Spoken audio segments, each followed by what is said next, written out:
చంద్రబాబు కులంలో ఉండాల్సిన ఎక్కడ ఎందుకు లేకుండా పోయిందో మా ఇంట్లో కూడా అంత చిత్రంగా చంద్రబాబు నాయుడు గారు చిన్న ఫ్యామిలీ ఎడ్ల పందాల పోటీలు మన కడప పట్టణంలో వాసులందరూ కూడా ఒక తూరు చూపించాలని గతంలో చేశారు, ఇప్పుడు కూడా చేస్తున్నారు.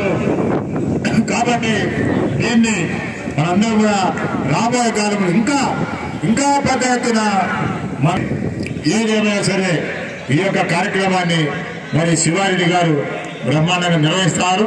అదేవిధంగా ఆయనకు మరి ఇటువంటి కార్యక్రమాలు గాలిలో తప్ప అది తిరిగి రాదు, కోల్పోదు. ఆయన